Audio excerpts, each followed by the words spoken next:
Ang kwentong ito ay hango sa totoong buhay. Karanasan ito ni Kadag.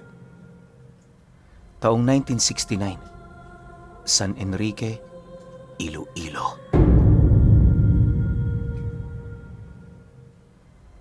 Malalim na ang gabi kung umuwi itong si Kadag sa kanilang pamamahay. Kahit madaling araw pa siyang umalis noon sa kanila, inaabutan pa rin siya ng takip silim dahil sa dami ng kanyang ginagawa. Hindi naman niya masisisi ang amuhang kanyang pinagtatrabahuhan, lalo pat kagaya niya. Hangad din lang naman itong kumita. Masaya naman siya kahit papaano sa kadahilanang palagi itong sumasama sa kanilang pagtatrabaho.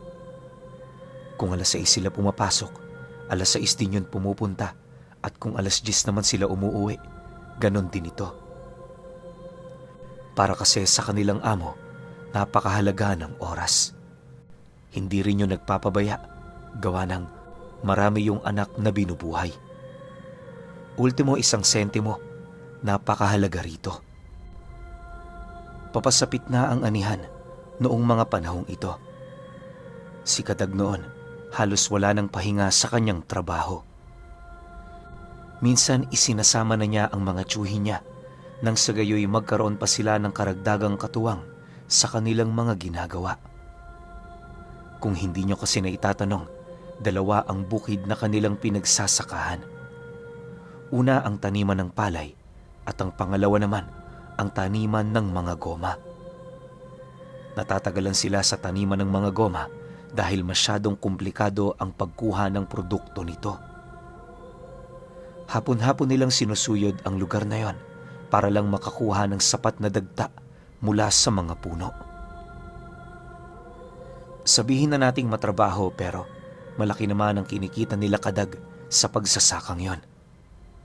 Ayon pa sa kanya na sa lawak ng espasyo ng taniman ng goma, kapag nagkataong konti lang silang kumukuha ng mga sinalok, paniguradong aabutan sila ng gabi sa lugar na yon. Dagdag pa niya na wala naman doong nakakatakot maliban na lamang sa mga multong nagpaparamdam. Sa maniwala man kayo o hindi, ilang beses nang nakasilay doon si Kadag ng mga lumulutang nakabaong, mga multong may hawak-hawak na kutsilyo at iba pa. Ngunit ang kinakatakutan ni Kadag sa lahat ay yung babaeng multo na nakasuot ng pangkasal na merong daladalang patalim. Sa oras kasi na nakakasilayo ng tao, naghahabol ito, at sa oras na ikaw ay maabutan, uundayang ka nito ng saksak sa katawan. Wala ka namang matatamong pinsala pero ang buong pakiramdam mo, tumagos sa iyong balat ang talim na hawak nito. Kadalasan ang naabutan ng nilalang na yan, kung hindi namamatay, nawawala ng bait. Sa kasamaang palad, 5 na ang namatay sa kanilang hanay sa loob lamang ng 6 na taon. Gayunpaman, hindi ito naging basihan para kay Kadag para tumigil sa pagtatrabaho. Konting description lang sa sakahan ng goma. Doon kasi ikot ang kwento. Kung hindi ninyo na itatanong, nasa pana ng isang bundok ang tanimang yon. Liblib ang lugar at kahit umaga, hindi ito gaanong napapasok ng liwanag ng araw. Malayo rin ang distansya nito sa sakahan ng palay, kaya na may dagdag pahirap para sa kanila ang pagpunta sa lugar na yon. Marami ring kawayang nabubuhay papaikot dito, kaya na may nasisiguro nila Kadag marami doong ahas na nabubuhay. Subalit sa kabila ng lahat ng yon, hindi naman niya yon pinapansin, gawa ng mas matimbang para sa kanya ang kanyang pangarap para sa kanyang pamilya. Lumipas pa ang 1 linggo, sumapit na nga ang anihan ng palay.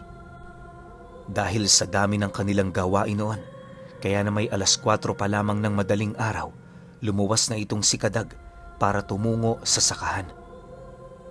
Isinama rin niya noon ang 2 sa kanyang mga tiyuhin dahil sa nangangailangan din yon ng trabaho. Habang binabagtas nila ang daan, panay naman ang kanilang pag-uusap ukol sa kanilang mga gagawin. Medyo nag-aalala kasi noon ang kanyang tiyuhin na baka gabihin na naman sila sa kanilang trabaho. Matapos naman yung marinig ni Kadag, hindi naman niya maiwasang sumagot dito. Lalo pat para sa kanya, hiwalay ang trabaho sa problema ng pamilya. Kung agrabyado yun sa oras, mas mainam na wag na lamang yung sumama. Tiyo, dapat kanina nagsabi ka na eh. Si Kuya Nonoy na lang sana sinama namin. Ay, pero nandito na tayo eh. Wala na tayong magagawa. Ituloy na lang natin. Sayang naman eh. Basta mamaya, pagsasalok na kami ng goma, umuwi ka na. Sa palayan ka na lang magtrabaho. Wika ni Kadag sa tiyuhin niya. Nang marinig naman ito ang kanyang sinabi, tumangulang naman ito habang sumasagot sa kanya ng, "Pasensya ka na ha. May problema lang talaga." Matapos naman ang kanilang pag-uusap, narating na nga nila ang palayan. Pagsilay naman sa kanila ng kanyang amo, agad naman itong itinuro sa kanila ang mga bagay na kinakailangan nilang gawin. Nang marinig naman yon nila Kadag, hindi na sila nagdalawang isip na sundin ito.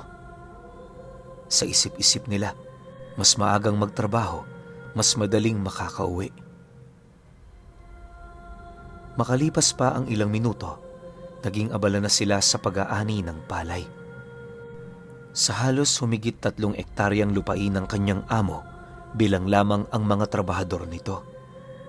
Ang pinagagapasan noon ni Kadag, nasa humigit 5 kahon. Ayon sa kanya, napakalawak nito para sa iisang tao. Ngunit hindi naman siya noon nagreklamo, lalo pat nasisiguro niya higit sa 5 sako ang makukuha niya rito. Mas mainam na yon kesa na may wala siyang gawin sa kanilang bahay.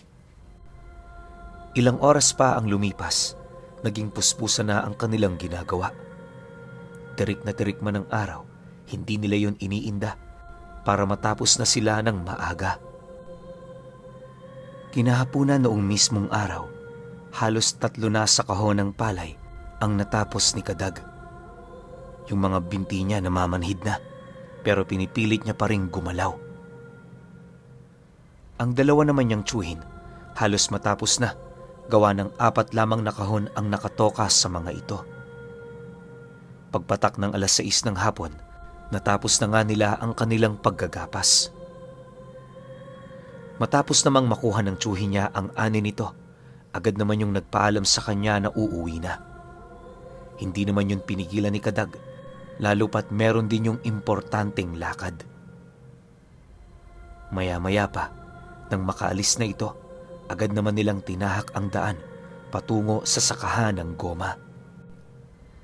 Sa pagbagtas nila ng daan, merong ibinigay na ulat ang kanilang amo ukol sa mga nangyayari sa lugar na yon. Aminado rin kasi noon sila Kadag, 3 araw nila itong hindi nadalaw.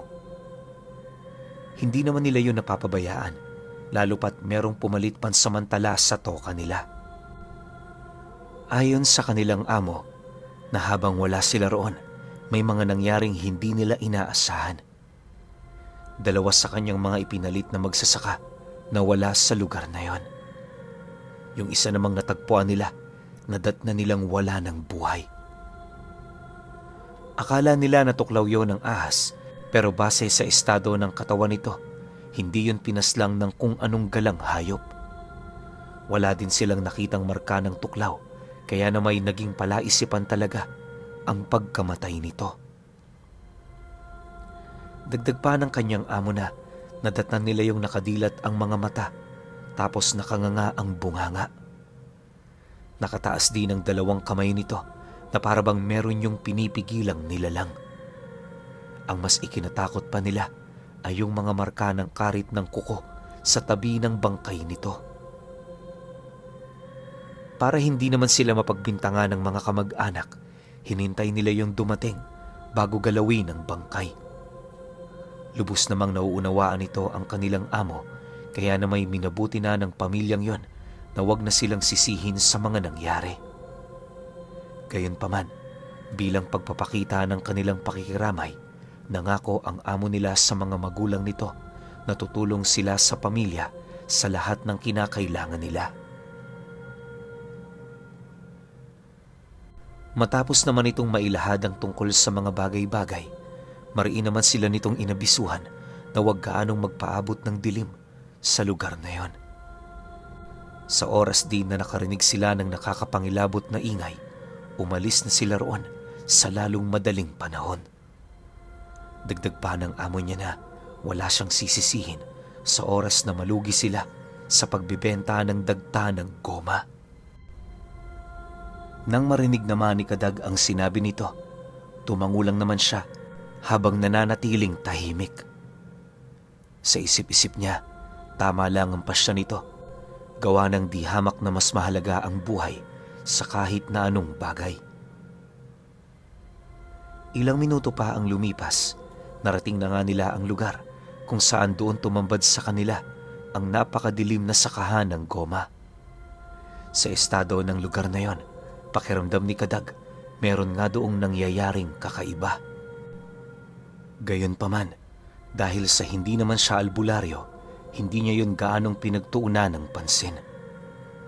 Ang mahalaga para sa kanya, magawa ang trabaho na ipinapagawa sa kanila. Matapos naman ang kanilang pag-uusap, agad naman nilang inumpisahan ang pagsasalok ng goma.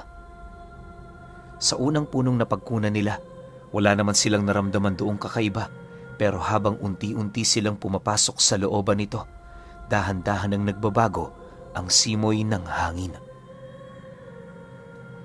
Pakiramdam noon nila Kadag, may kung anong nilalang ang nagmamasid sa kanila sa lugar na yon. Maya't maya rin ang pagrinig nila ng huni ng mga uwak na sinasabayan naman ng mga kaluskos ng sanga ng puno ng goma. Akala nila Kadag ordinaryo lang ito, pero hindi naglaon, laking gulat na lamang niya nang masipat niya ang nakadamit pangkasal na kaluluwa, tahimik na naglalakad, merong hawak-hawak na itim na kandila. Nanlilisik din ang blangko nitong mga mata habang mahigpit na nakahawak sa kutsilyo na ilang pulgada ang haba. Pagtitig naman sa kanya ng nilalang na yon, bigla naman yung umatungal at kasabay nito ang mabilis nitong pagsugod sa lugar na kanyang kinaroroonan. Nang masipat naman yon ni Kadag, dali-dali naman siya noong tumakbo patungo sa kinaroroonan ng kanyang tiyuhin. Maya-maya pa, bigla din naman siya noong natigilan matapos niyang maramdaman na hindi na sumusunod sa kanya ang nilalang. Pagbaling naman niya sa lugar na kinaroroonan nito, nasipat naman niya yung nakaluhod sa lupa, umiiyak at tila bang humihingi ng tulong sa kanya. Sa puntong yon, naghalo ang takot at pagkaawa ni Kadag sa nilalang na yon. Gayunpaman, hindi niya piniling lumapit sa takot na baka paslangin siya nito.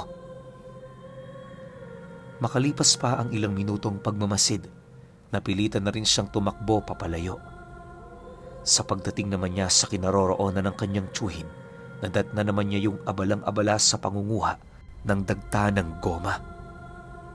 Pagsilay naman ito sa kanya, bahagya naman yung napatigil habang nagtatanong sa kanya ng, "O Kadag, ba't nandito ka? Tapos ka na ba?"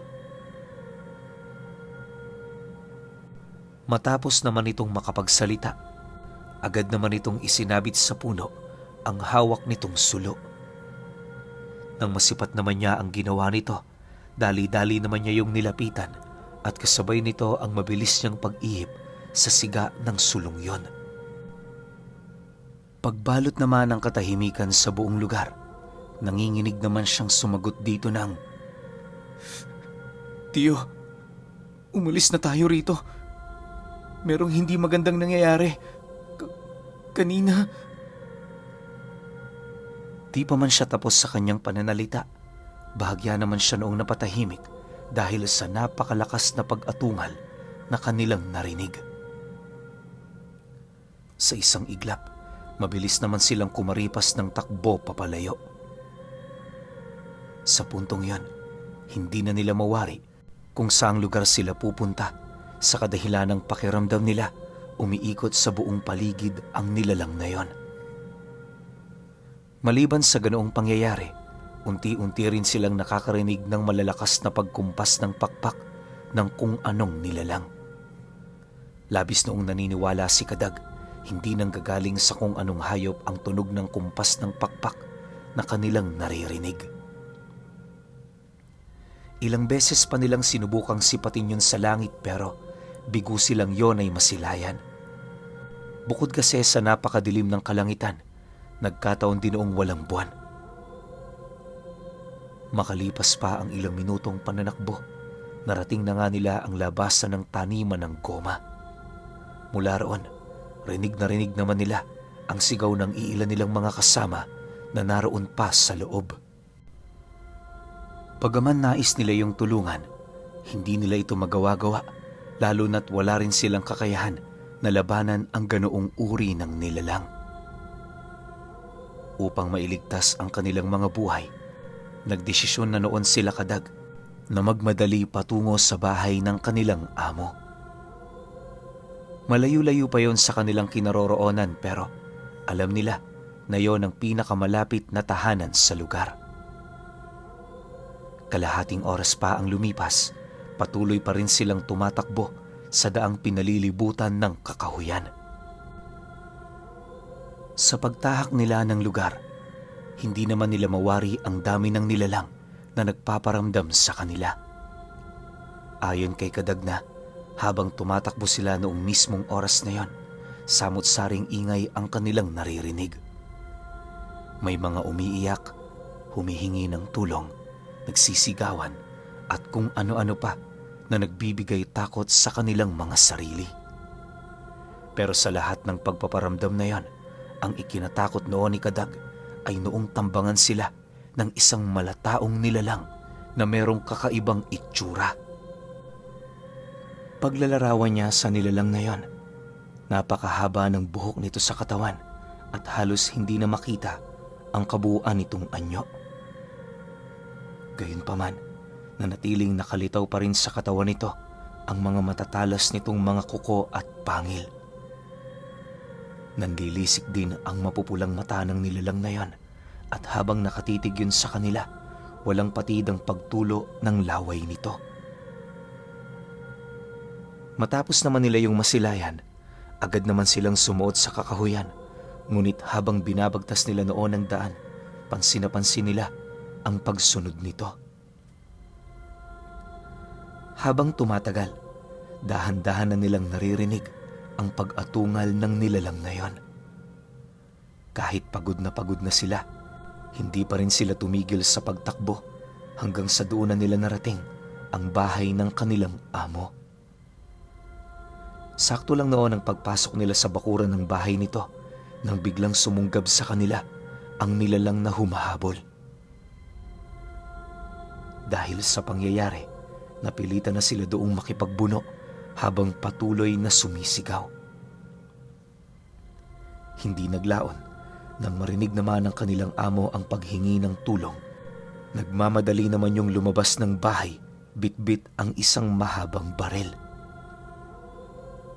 Pagpakawala nito ng isang putok, mabilis namang tumakbo papalayo ang nilalang na sumunggab sa kanila. Sa pagbalik ng katahimikan sa paligid, agad namang bumungad sa amo niya ang mga sugat nilang tinamo dahil sa pag-atake ng nilalang na yon. Si Kadag noon, nagtamo ng malalim na saksak sa may bandang bewang habang ang tsuhi naman niya nagtamo ng maraming galos sa likod buhat sa pagtagos ng matatalas nitong mga kuko. Awa naman ng Diyos, hindi nalagay sa panganib ang kanilang mga buhay dahil sa pag-ataking yon. Ayon kay Kadag na, kung nahuli-huli pa ang amo nila, paniguradong may kalalagyan silang dalawa.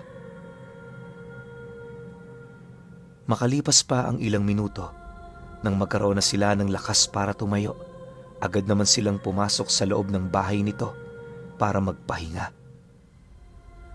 Habang ginagamot sila ng kanilang amo, doon na nila inilahad ang mga nangyari sa sakahan ng dagta ng goma. Kahit hindi sila noon sigurado Malakas ang kanilang kutob na sa kanilang grupo, silang dalawa lamang ang himalang nakaligtas. Sapat na kasing basihan sa kanya noon ang mga sigaw na kanilang narinig bago tuluyang makalayo sa lugar na yon. Pagtatapat pa niya na, habang binabagtas nila ang daan, wala silang ibang nakasabayan ng mga kasama nila sa pangunguha ng dagta ng goma. Dagdag pa ni Kadag na kung nagkataong may nakaligtas sa mga ito, paniguradong magkikita-kita sila sa daang yon.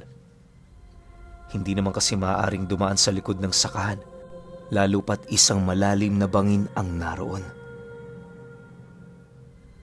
Matapos naman yung marinig ng kanyang amo, napatahimik lang naman ito habang patuloy na inuunawa ang mga nangyari.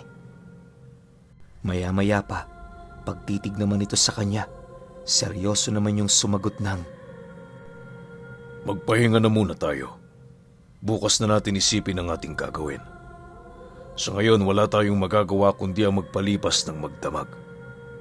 Ihanda na lang natin ang ating mga sarili sa mga makikita natin bukas." Nang marinig naman yon ni Kadag, napatangulang naman siya, hudyat ng kanyang pagsang-ayon. Matapos naman ang kanilang pag-uusap, paika-ika na silang naglakad patungo sa silid na kanilang pagpapahingahan. Pagkahiga naman nila, hindi na nila namalayan na nakatulog na pala sila.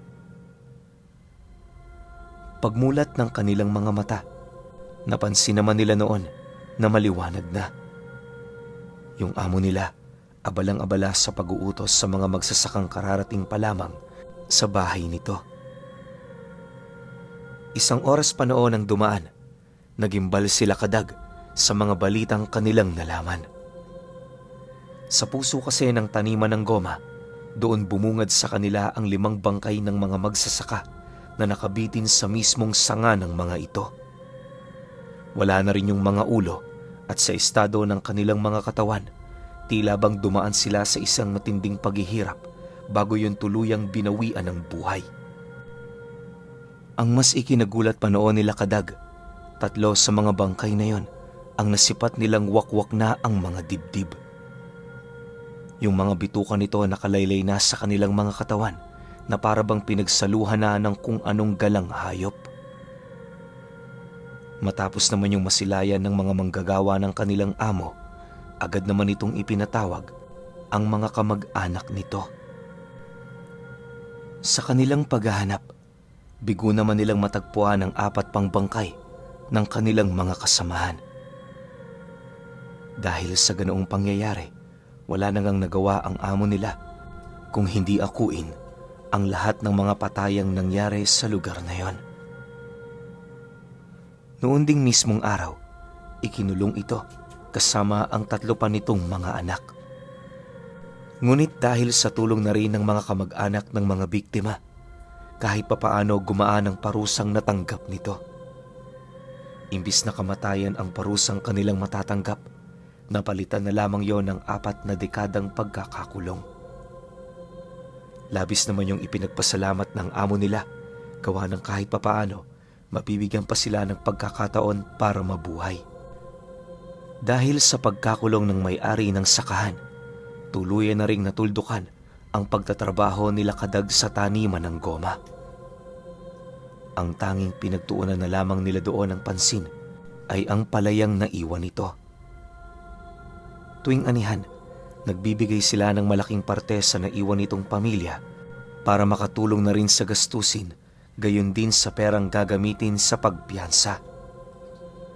Subalit sa kasamaang palad, ilang taon lang noon ang itinagal nila Kaldag dahil sa mga pagpaparamdam na halos hindi na nila masikmura. Ayon sa albularyong kanilang nakausap, ang mga bangkay na kanilang natagpuan ay parte lamang ng ritual upang malayang makalabas sa lugar na yon ang mga nilalang na nakakulong doon. Ipinagtapat din ito sa kanila na ang nilalang na humabol sa kanila noon ay ang nilalang na umalipin ng mga kaluluwa. Dagdag pa ng albularyo na malapit yung kamag-anak ng mga aswang kung kaya't mapusok ito kapag nakakakita yon ng tao. Ngunit sa kabila nun, hindi yun maituturing na salot lalo pat wala yung kakayahan na magpakalat ng peste sa baryo. Mariin din itong inilahad sa kanila na sa puntong yon, tanging ang palayan at ang taniman ng goma ang pinaghaharian nito. Matapos naman yung marinig nila Kadag, yun na ang naging hudyat nila para lisanin ang lugar. Ilang buwan pa noon ang lumipas sa paghahangad nilang mailigtas ng tuluyan ang kanilang pamilya. Napilitan silang lumipat sa karatig baryo. Bagaman mahirap ang buhay doon, pinilit nilang magsimulang muli dahil sa wala naman silang pagpipilian. Pero alam nyo ba, pinuno, na kahit matagal na panahon na ang lumipas, ni minsan hindi pa rin makakalimutan ni Kadag ang nilalang na malapit na kamag-anak ng aswang na umaalipin ng mga kaluluwa. Sa tanang buhay din ni Kadag, alam niya sa kanyang sarili na kahit sino pa ang pumalit sa kanya, aalis at aalis din yon bilang isang tagasalok ng dagta ng goma.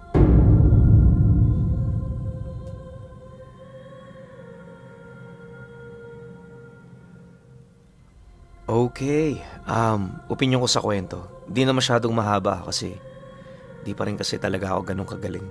Naririnig nyo naman siguro sa boses ko, no? Ayoko naman na mag-re-upload ulit kasi maraming nagre-reklamo. Pero yun nga, masasabi ko sa kwento na to, ngayon ko lang narinig to na meron palang malapit na kamag-anak yung mga aswang na umaalipin ng mga kaluluwa. Alam ko, naglapag na ako ng ganitong klase ng kwento dati.